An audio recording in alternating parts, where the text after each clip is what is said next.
이렇게 염치 없게 불쑥 나타나서 정말 미안해요. 이 지혁 씨가 꼭 알아야 할 게 있어요. 결혼식 당일 사랑을 찾아 호주로 사라졌던 정보아가 갑자기 지역 앞에 다시 나타났습니다.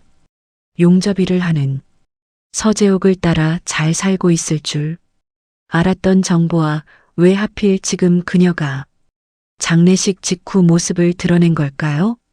조용하던 빈소박 복도에서 정보아가 내뱉은 한마디는 예상조차 못한 방향으로 흘러갔습니다. 그날 교통사고 뭔가 이상했어요. 제가 본 게 있거든요. 정보아는 잠시 말을 멈추더니 떨리는 목소리로 다시 이어갑니다. 분명 그날 사고 현장에서 이상한 걸 봤어요. 그게 계속 마음에 걸렸어요.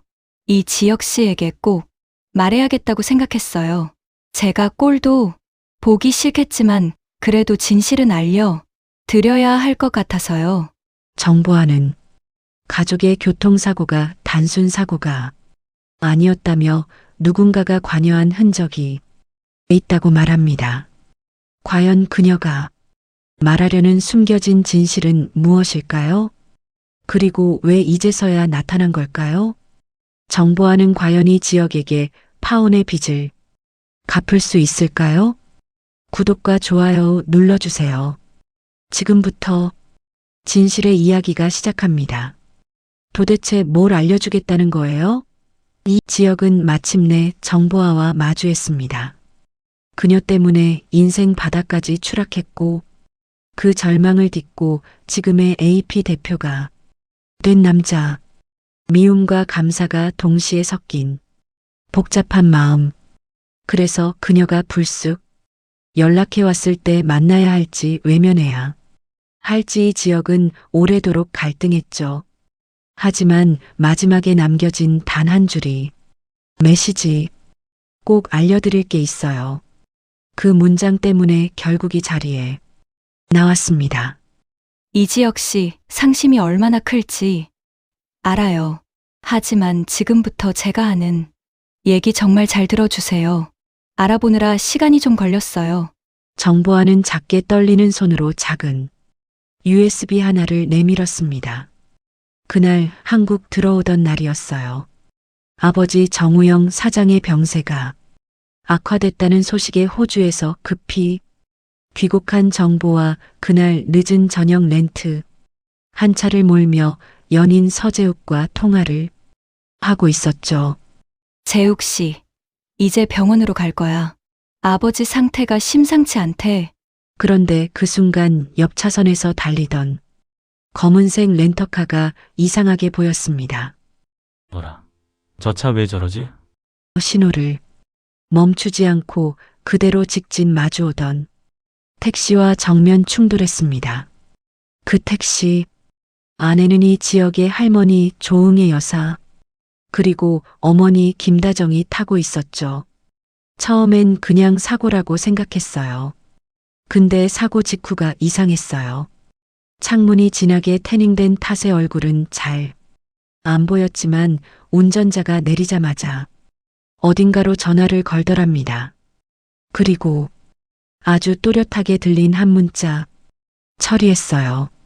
놀란 가슴을 진정시키고 아버지 병원으로 들어선 정보아. 그런데 로비에서 방금 사고를 낸 그 운전자와 스쳤습니다. 그리고 그는 병원 앞에서 여자 한 명과 대화를 나누고 있었죠. 그 순간 직감이 왔어요. 남겨야 한다고.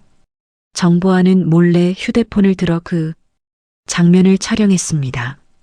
그리고 사진 속 얼굴을 보니 지역은 숨이 턱 막혔습니다. 낯선 여자 한 번도 본 적 없는 여인이었죠. 하지만 그때까지 몰랐습니다. 그 사진 속 여자의 정체가 바로 고성의 비서 신 팀장이란 사실을 말이죠. 사고 직후 사고를 낸 운전자에게 묵직한 가방을 건네 장면. 누가 봐도 돈가방이었습니다. 전 그때까지만 해도 그 택시 안에 이 지혁 씨 가족이 있었다는 걸 정말 몰랐어요. 알고 나니까 너무 늦었지만 그래도 이 얘기는 꼭 해야겠다고 생각했어요. 충격에 말을 잃은 이지혁. 우리 가족은 평생 남한테 피해 한 번 준 적도 없는데 도대체 누가 왜 우리 가족을 이렇게까지 해야 했던 거지? 미움도 슬픔도 분노도 어디로 향해야 할지 모른 채 머릿속은 산산 조각이 난 듯 혼란스러웠습니다. 그 순간 정보아가 조심스럽게 말을 이었습니다. 이지혁 씨 정신 똑바로 차리셔야 해요. 제가 한국 있는 동안 밝혀낼게요. 이지혁 씨에게 갚아야 할 빚이 있으니까요. 그리고 정보는 USB를 지역 손에 쥐어준 채 조용히 자리를 떠났습니다. 하지만 이 지역은 아직 믿을 수가 없었습니다. 우리 가족은 아무에게도 원한 살 일이 없어. 그럼 누가 무슨 이유로 왜 사고를 만든 거지? 그리고 이 지역은 그때는 알지 못했습니다. 이 모든 사건의 배우가 더욱 충격적인 인물이라는 사실을 말입니다.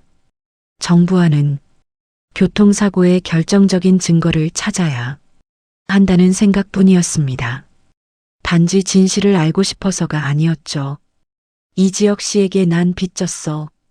그 빚을 갚기 위해 그의 가족에게 일어난 비극을 단순 사고로 묻지 않기 위해 정보는 자신의 모든 인맥과 자원을 총동원하기 시작했습니다.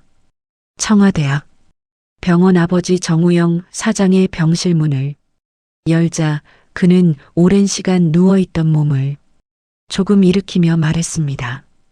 보아야, 아버지 후계를 이을 사람이 필요하다. 정보하는 순간 숨을 들이켰습니다. 정우영은 거친 숨을 고르며 말을 이었습니다. 그 이지역 청년 AP 그룹 인수의 대표까지 올랐지. 그 녀석 배장도 있고 배포도 있어. 원래 우리 하늘 건설은 이 지역이 이어야 했어.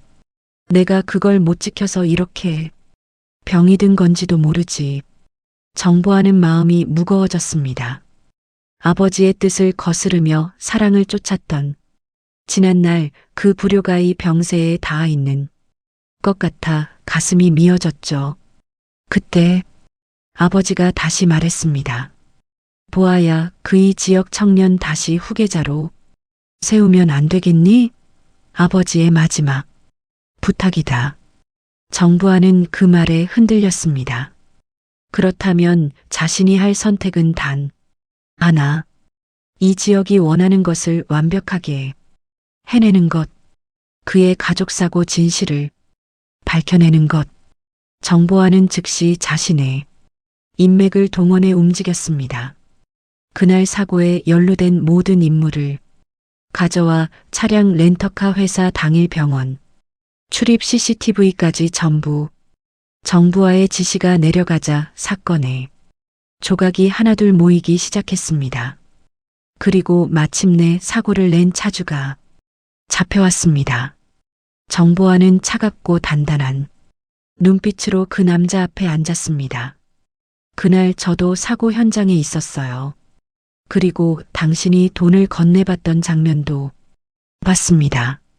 남자의 얼굴이 굳어졌습니다. 정부와는 미수 없이 말했습니다.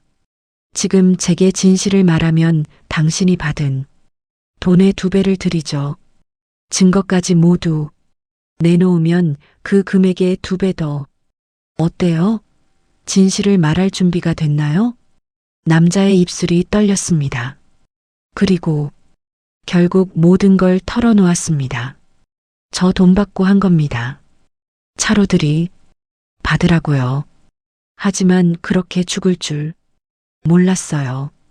신 팀장이라는 그 사람이 그냥 차로 위험만 주라고 했어요. 정보와의 눈빛이 더 차가워졌습니다. 신 팀장 뒤에 누가 있었죠? 남자는 고개를 저었습니다. 그건 저도 모릅니다. 연락만 받았어요. 그러나 정보와에게 그 정도 장벽은 장벽도 아니었습니다. 며칠 뒤 정보화의 비서에게서 한 통의 메시지가 도착했습니다. 찾았습니다.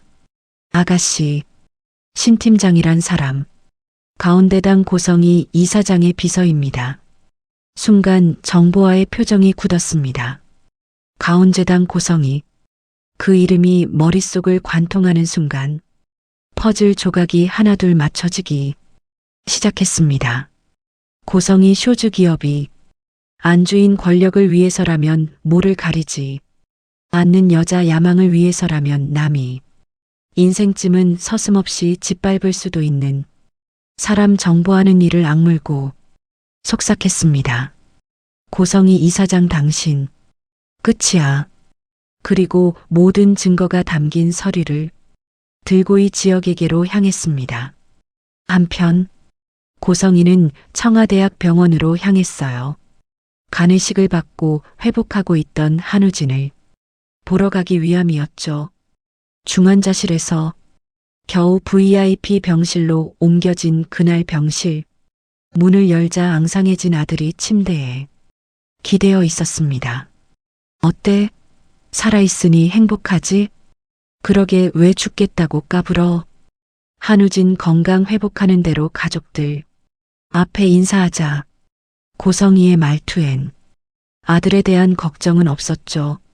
아빠한테 미국에서 공부 마쳤다고 하고 이제 곧 경영 공부한다고 얘기해.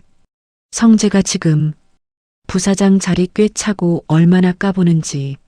아니, 넌 그 자리를 찾아와야 해. 성재를 밀어내고 슈월즈를 내가 이어가야지. 고성이의 목소리는 단단했고 이미 모든 게 정해져 있다는 듯 당연하게 흘러나왔습니다. 하지만 한우진은 그 목소리를 듣는 순간 가슴속에 오래 쌓여있던 냉소가 떠올랐습니다. 엄마는 제가 성재형을 이길 수 있다고 아직도 믿어요? 순간 고성이의 얼굴에 불쾌함이 스쳤지만 우진의 눈빛은 이미 차갑게 식어 있었습니다. 그러나 그 말 속에는 말하지 않은 또 다른 진실이 숨겨져 있었죠. 그날의 진실은 오직 단 두 사람, 지은호와 한우진 두 사람만이 알았습니다. 한우진이 끝끝내 지은호에게 간을 이식받은 이후 사실 그 속에는 두 사람만 알고 있는 은밀한 거래가 숨어 있었습니다. 지은호의 그 말, 그 한 문장이 우진의 삶을 뒤집어 놓았습니다. 우진아, 그 여자 때문에 죽기엔 너무 아까워. 우리 건강해지고 복수하자. 엄마 뜻대로 살지 말고 그 여자가 가장 원하는 걸 내가 직접 무너뜨리는 거야. 처음엔 우진도 믿기지 않았습니다. 죽음 앞에서 모든 것을 내려놓았던 자신에게 지은호가 꺼내준 건 희망이 아니라 반격이었죠. 그 말이 우진의 심장을 다시 뛰게 했습니다. 건강해지면 엄마 고성이의 뜻을 보란 듯이 거절하겠다. 수십 년간 집안을 휘어잡아온 고성이의 권력, 사람을 짓밟아도 흔들리지 않는 그 야만성, 그 모든 것을 자신의 손으로 끝내겠다고 자신이 저질렀던 모든 일의 죗값도 정면으로 마주하겠다고 우진은 결심했습니다. 그리고 고성이가 부정할 수 없는 진실을 가족 앞에서 전부 밝힐 생각이었습니다. 그 결심은 고유하지만 단단한 쇠처럼 한우진의 속 깊은 곳에 자리 잡고 있었습니다. 고성이는 아들의 표정 변화를 알아채지도 못한 채 여전히 자기 방식대로 아들을 몰아붙이고 있었습니다. 오진아, 정신 똑바로 차려. 너는 쇼즈 집안의 후계자야. 넌 내 아들이니까 반드시 성재를 밀어내야 해. 그 말이 이어지는 동안 한우진은 조용히 눈을 감았습니다. 그리고 속으로 되뇌었죠. 엄마의 악행은 제가 직접 멈춰 드릴게요. 그런 아들의 속내를 고성이는 꿈에도 모르고 있었습니다. 한편 드디어 정보하는 모든 증거를 손에 들고 지역에게 향했어요. 이지혁 씨 역시 그건 단순간 사고가 아니었어요. 그렇게 걷는 서류, 전 이제 그날의 빚을 갚은 겁니다. 모쪼록 잘 해결되길 바랄게요. 진실은 언젠가 드러나는 법이죠. 이 지역은 아직 가족을 잃은 상처가 회복되지 전이었죠. 그리고 이어진 정보와의 말. 아버지가 여전히 지혁 씨를 탐내요. 만약 이번 일이 잘 해결된다면 저희 아버지를 꼭 만나주세요. 그날 밤 집으로 돌아온 이지혁은 그 서류를 본 순간 억장이 무너졌어요. 고성이가 사람을 처리해 달라고 부탁한 음성 파일부터 모든 증거가 들어 있었죠. 음성을 듣는 순간 괴물 같은 고성이의 실체의 치를 떨었죠. 고성이는 한수 위에 있었죠. 이지환이 아닌 그가 가장 사랑하는 엄마를 위협하려고 했죠. 하지만 교통사고는 생각지도 않게 죽음으로 이어졌습니다.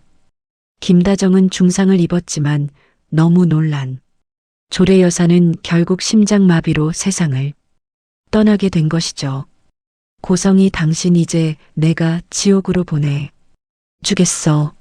한편 박영란은 며칠째 집 밖으로 한 발도 나가지 않은 채 그저 어둡고 무거운 방 안에 틀어박혀 있었습니다. 스스로도 눈치채지 못한 감정, 이지원을 향한 마음이 조용히 자라고 있었죠. 그날 밤도 평소처럼 가족이 모여 저녁을 먹던 순간이었습니다. 그때 박성재의 휴대폰이 울렸습니다. 지혁아, 무슨 일이야? 뭐라고? 지혁 가족에게 상이 났다는 말을 들은 박성재는 젓가락을 내려놓고 자리에서 벌떡 일어섰습니다. 저 장례식장 좀 다녀와야겠어요.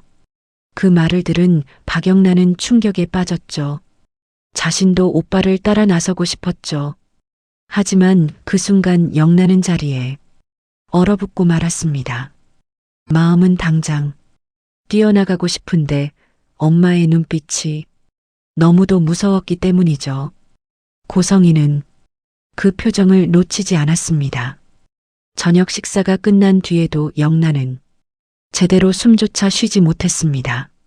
온통 이지원 걱정으로 가득했죠. 지환의 얼굴, 그의 가족들, 그리고 자신이 지환에게 했던 마지막 말들이 끝도 없이 머릿속을 맴돌았죠. 지환 오빠, 괜찮은 거야? 얼마나 힘들까? 내가 봐야 하는데. 아니, 오빠 얼굴 안 보면 걱정이 돼서 아무것도 못 하겠어. 결국 영란은 결심했습니다. 밤 10시가 넘은 시각, 온 집안이 잠든 듯 고요해지자 영란은 서랍을 조심쓸쓸해 열어 단정한 검정 코트를 꺼냈습니다.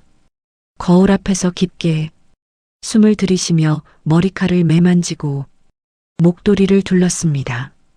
그리고 최대한 조용히 현관으로 발걸음을 옮기려던 바로 그때 어둠 속에서 불이 켜지며 고성이가 등 뒤에서 있었습니다. 영나야, 지금 뭐 하는 거야? 영나는 놀라 몸을 굳혔습니다. 엄마, 저 장례식장에 다녀올게요. 혼이 빠진 듯한 딸의 표정을 본 성이는 언성을 높였습니다. 정신 있는 거야, 없는 거야? 내가 왜 거길 가? 직접 가는 고용주가 어디 있어? 상층 예법 좀 지켜, 영나야. 하지만 영나는 더는 참지 않았습니다. 엄마야, 말로 좀 경호를 지켜요. 사람이 죽었어요.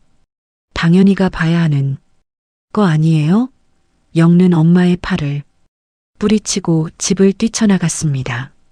차갑고 어두운 방 공기가 얼굴을 스치는 순간 영란은 생전 처음 느끼는 감정에 휩싸였습니다. 평생 누군가의 그림자 뒤에 숨듯 살았던 박영나. 집 밖에서 혼자 걸어보는 일조차 무서워했던 박영나. 스스로 결정 한번 제대로 내려본 적 없던 박영나였지만 그날만큼은 달랐습니다. 가슴을 꽉 조이던 두려움이 미묘하게 다른 감정으로 바뀌고 있었죠. 지금 오빠가 얼마나 힘들까? 오빠 조금만 기다려, 내가 갈게. 그 짧은 순간 그 어떤 불안도, 어떤 상류층 예법도 엄마 고성이의 압박도 영나를 붙잡아 두지 못했습니다. 스스로도 믿기 어려울 만큼 단단한 용기가 마음 한가운데서 솟아올랐습니다. 그날 밤 영나는 더 이상 누군가의 손에 이끌려 다니는 연약한 아이가 아니었습니다. 사랑하는 사람이 아파하는 순간 자신의 인생을 스스로 붙잡기 시작한 한 여자, 박영나라였죠. 박영나는 밤길을 거의 달리다시피 해서 장례식장에 도착했습니다. 하지만 장례식장 입구 앞에서 멈춰섰습니다. 발걸음이 떨어지지 않아 서성이고 있을 때, 저기 누구세요? 이수빈의 목소리가 들렸습니다.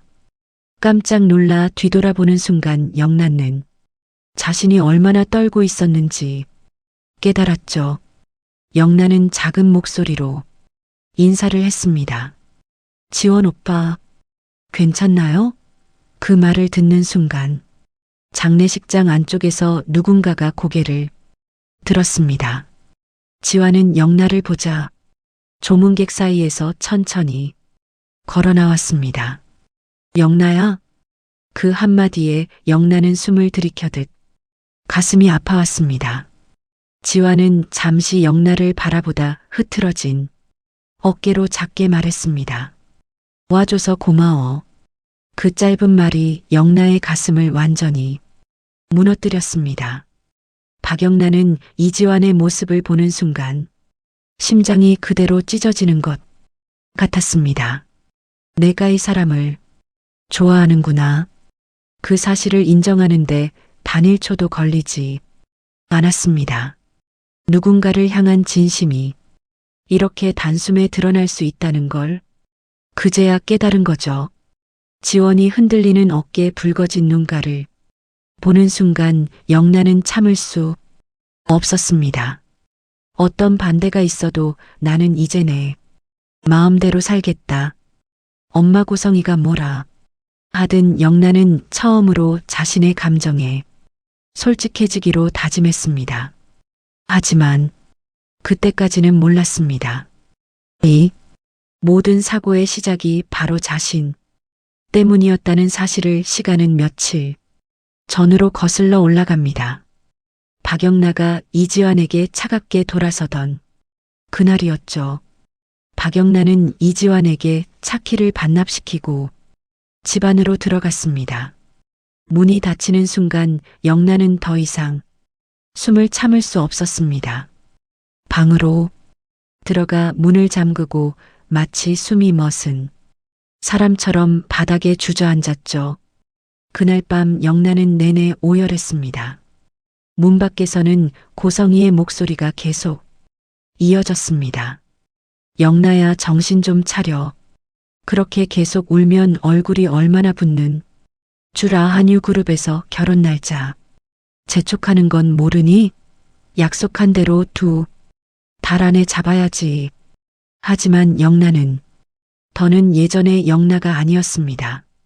엄마가 원하는 대로 이지환 오빠 해고했어요. 그러니까 이제 약속 지킬 이유 없어요. 그 대답은 고성이가 평생 듣지 못했던 첫 반항이었습니다. 고성이의 얼굴이 단숨에 굳어졌습니다. 이 쥐방울만 한 개에 요즘 자꾸 기어오르네.